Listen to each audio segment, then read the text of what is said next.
The Money Show. Personal finance.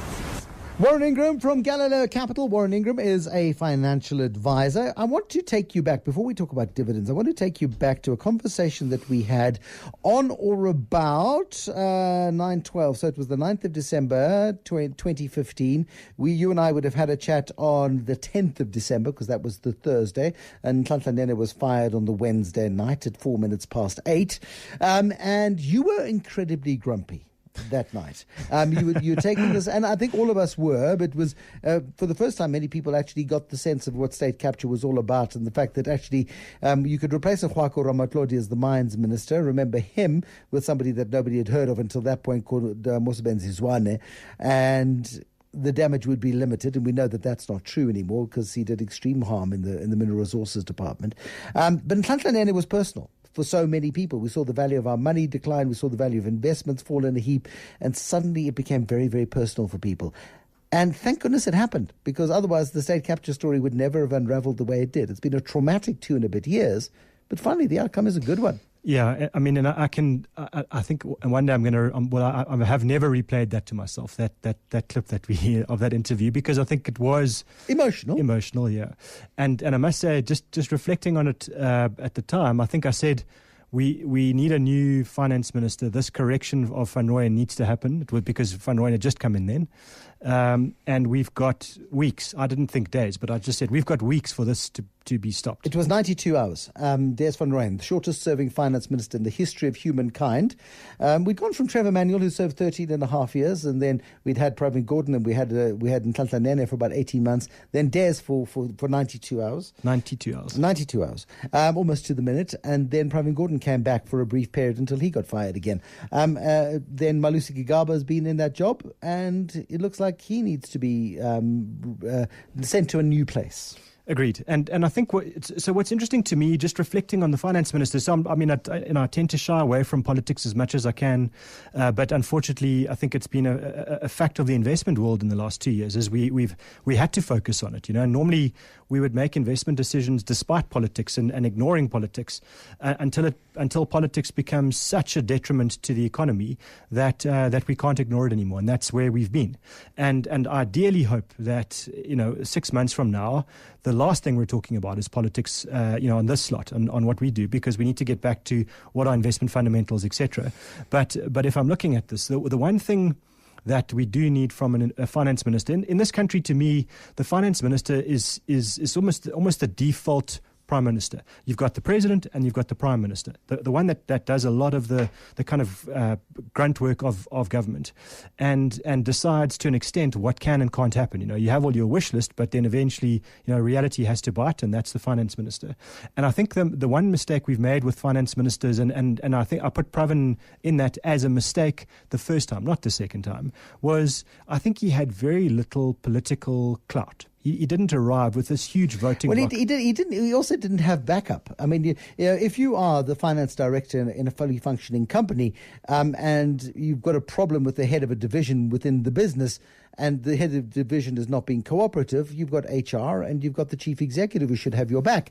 You go to the CEO and you say, Johnny in procurement's not doing their job properly and is giving me hassles, and Johnny in procurement finds himself out on the street. Pravin Gordhan didn't ever have that sort of backup from the chief executive, who was at that time Jacob Zuma. Agreed, but I think they need to be a powerful duo. And really, it's the two most important positions in our country's government. From a fiscal point of view, and that's why the Mbeki-Manuel relationship was a good one, because Mbeki trusted Manuel to do the job of finance minister. Manuel knew that Mbeki had his back when it came to the process of consolidating the country's finances.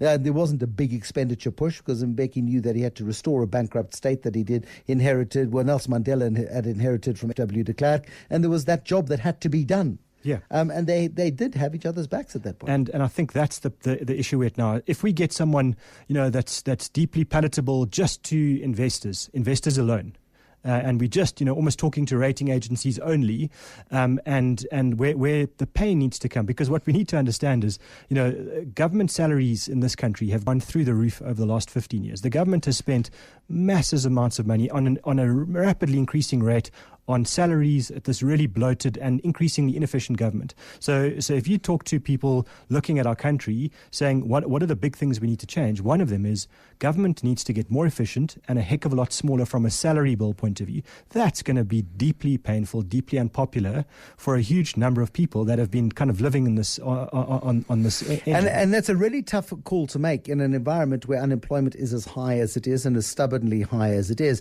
But those tough calls have to be made, and they're not going to be made in this budget, I don't think. I don't think there's time for it to be made in this budget. There could be an intention stated for a future to do so, to appease the ratings agencies. But at the same time, you can't ignore the politics of the budget too. The politics, as much as the signals on fiscal consolidation and the financial signals have to be global, political signals have to be local.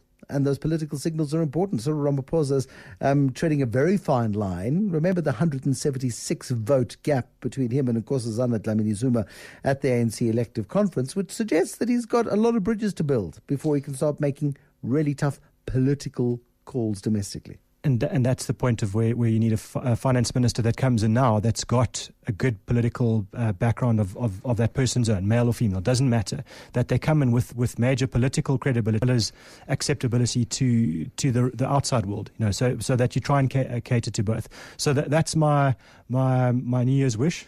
I know this must be a new year. It's the 1st of Jan as far as I'm concerned. It's the first of the beginning, and that's what I hope for. And I hope we everyone's talking about Pravin, and I think his time as finance minister is done. I think he's too polarizing. I agree. I mean, I would love to see him in public enterprises. And fix the rot. And then if I can give one more, it would be to give Nkosazana Dlamini-Zuma education. Education or foreign affairs? Education. To me, process systems. Yeah, okay. Home Affairs was a good example, and also there's this lot of ideology. That's quite inspired, actually. I hope someone's listening. Out there. I hope Cyril's listening, today. Hello, President.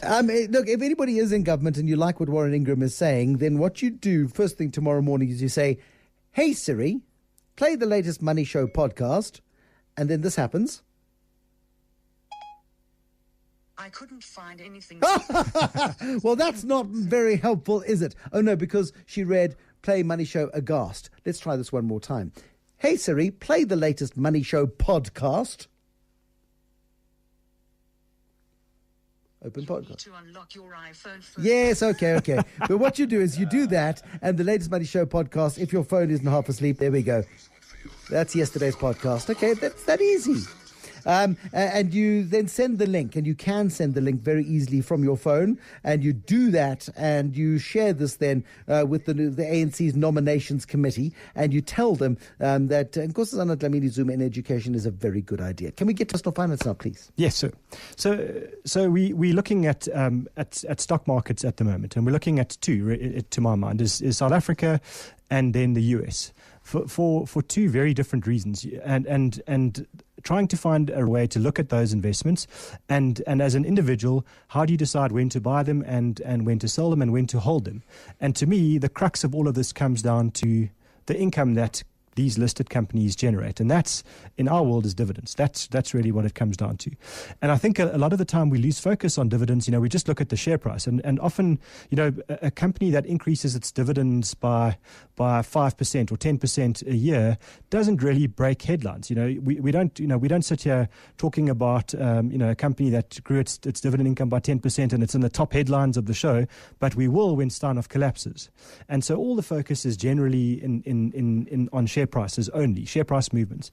But actually, the real power, the real engine in generating real capital growth from shares is the power of dividends. It's the power of getting increasing dividends every single year, year after year, reinvesting those dividends for a long period of time. And the thing is, the prospect of dividends seems quite unattractive because people talk about if you get a dividend yield, in other words, if you pay 100 Rand for a share today and during that year you get a 3 Rand a share dividend, you get a 3% dividend yield. And it's like, I could have got more if I put the 100 Rand in the bank. Never mind buying the share. Today. Yeah. And people don't appreciate the power of getting that 3 Rand this year, which then might go up to 4 Rand in 2 years' time. It might go up to 5 Rand 3 years from now, maybe 10 Rand 5 years from now. The power of dividends. Explain to me the magic formula that exists in this world of dividend accumulation. So what we need to know is that if you look at investing in shares over 10 or 20 years, and you ignore the dividends, and you just don't buy shares that pay dividends, or you never use those dividends to reinvest. Over 10 years, you'd probably find that your 10,000 Rand that you put in is most likely going to be worth around about 20,000 Rand over that 10-year period. Mm-hmm. But if you take the dividends and you reinvest them in that same shares that you've bought, and you leave it there for that period, then your 10,000 Rand is most likely worth 40,000 Rand. Sure. That's just a massive difference, and it's a 10-year period. It's just so. What you need to know is that dividends give you about half of the growth of the stock market. I saw some numbers associated with the S&P 500 index the other day, and that was the number shown over a long period of time. The growth in the value of your money, the 100 Rand you invest today, and if that doubles over a 10-year period, half of that growth is not going to come out of capital appreciation of the share price. It comes out of the dividend flows that you get. Now, that's an important consideration to have, because it suggests that you don't take that dividend and go and buy yourself a Coke and a pie for lunch to say, well, I've been paid by the company now. The discipline requires you to reinvest that dividend so that the value of your share portfolio grows by the value of the dividends over time. Exactly, and I think that's the mistake that people make with stock markets. We get so focused on the share price in that short period of time. We strip the cash out when we're getting those dividends, and so we really sacrifice a major part of that growth. And the thing about dividends is, if that's your focus, if you say, I'm looking for companies that are going to pay good, reasonable dividends that have a long history of paying those growing dividends, I can worry a little bit less about the share price, because a share price is always important when you make the decision to buy. But if you're a long-term holder, then the share price going wild over a 3 or 6 or 9 month period is kind of irrelevant to you, because what you're actually focused on is the company that you now own and the dividends that it's paying. So if the share price is doubling and halving, but the dividends are continuing and actually growing every single year, then you're saying to yourself, well, I'm not too worried about the share price. And what's amazing about being able to do that, it's hard to do from a psychological point of view, because we always want to look at the share price. But if you can focus on dividends, you start to become much more rational, much more logical about the stock market. And there's so often opportunities in the market which take extraordinary courage to exercise. But if you had, and you could have, bought Kumba iron ore at some point in the last 2 or 3 years at about 50 Rand a share, you would now see the massive capital appreciation in the share price, which is very nice, to close to 300 Rand a share. But the dividend is now sitting at 30 Rand a year. And so you would have bought the share a couple of years ago at $50. You then get a 30 Rand a share dividend. Now, that's a 60% yield on your investment. And it's about buying great companies at cheap prices, and then in future the dividend flows improve, and you get great returns. Exactly right. But that is so hard to do. So I think that's going to be the point of a lot of people listening would say, well, hang on, I can't go and find those shares and do all that research, etc.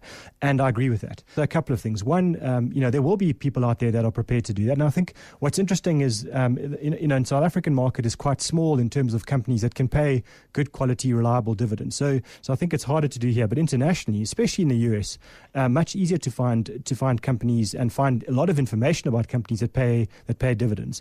But of course, the big product providers in the world have come across this dividend phenomenon, and they've tried to find ways to make it easy for investors to do that. And surprise, surprise, there are a lot of indices now that are out there that actually focus on dividends. So you can buy an exchange traded fund that will just buy companies that generate good and growing dividends. And one beautiful one in America has a history, has a selection of only buying companies in the S&P 500 that have a history of growing their dividends consistently for 25 consecutive years or more. Now, just think about that. In South Africa, if SAA had grown profitably and grown dividends for 25 years or more, we wouldn't be sitting in the trouble we're in today. And so that becomes easy. You buy an index, you do nothing beyond buying the index and let it ride. And that is the importance of buying an index consistently in good times and in bad, particularly in bad times, because as you buy the indexes, markets decline, you buy more and more bits of that index, which as indices recover, and historically they always do, historically. They always do. The value of that index rises, and the underlying value of those assets that you've bought into rises, and you bought those dividends cheaply. Exactly. Or the future dividend flows cheaply. And in South Africa, the same thing applies. So there are quite a few exchange-traded funds. There are quite a few unit trusts that focus on dividends. And to me, that's if we talk about the last couple of years where things were looking really stark, and if you'd been in those dividend exchange-traded funds or unit trusts, and it constantly allowed those things to continue reinvesting those dividends that they were generating, you'd be looking at those returns that you're talking about now, and especially from things like Kumba, saying, well, fabulous. Without worrying about the share prices, I haven't been stressed about it. I've just been getting these growing and growing. That's a great way to go. Okay, that's dividends done. Pumani in Lyndhurst with a question for us. Hello, Pumani. It's for mine, Bruce, but it's fine. My question is that if a share is paying a dividend of 15 grand a year, net dividend, what do you think should be the fair value of that particular share? That's a tough question. So I think the issue there is that you can't just look at the dividend to decide the value of the company. One of the things you'd have to look at as well is the price related to the profit of the company as well. So for example, if the company's share price is 1,000 and it generates 100 in profit per year and then pays out a dividend of 15, that looks like a great company to me. Whereas if the share price is 10,000 and it generates 100 in profit and paying out 15, I'm not so excited. And that profit versus the price is called the price earnings ratio, and that's probably more important to me to determine the fair value of a business than the dividend as a rand amount. But importantly to note, a company that pays a dividend with a yield, in other words, the dividend relative to that share price of 4 or 5% is a fantastic dividend yield, whereas 0.5% really lousy dividend yield. But you just need to know that is it great? But some companies, though, deliberately don't pay dividends or pay low dividends because they are using their cash to grow and expand. And that can work in some cases. It can. For periods of time. Naspers, for example, notoriously a lousy dividend payer, but capital appreciation in the share over the last 5 years suggests that is a worthwhile strategy. But I think if you want some level of immunity against corporate scandals like Steinhoff, focus on companies that pay dividends, because I can tell you it's extremely hard to lie about actual cash being paid out to shareholders on a consistent basis. But don't be suckered also. I remember lots of commentators saying, oh, no, you've got to buy African bank shares because the dividend yield is 7%. Well, you lost all your money that you invested in African Bank, or that you bought shares in African Bank with. Just because the dividend yield is high does not make it a good deal. It could be indicative, and if something's out of the ordinary, it could be indicative of a more serious problem. Yeah, so to me, if I'm looking at a company that's paying a massive dividend yield like that, I'm happy to pay it if I've seen the share price drop suddenly, and I can understand why the share price has dropped. I would look at a dividend yield like that. But if it's a company that share price has been growing consistently and is still trading at a massive dividend yield like that, I'd start to ask some serious questions. Warren Ingram from Galileo Capital.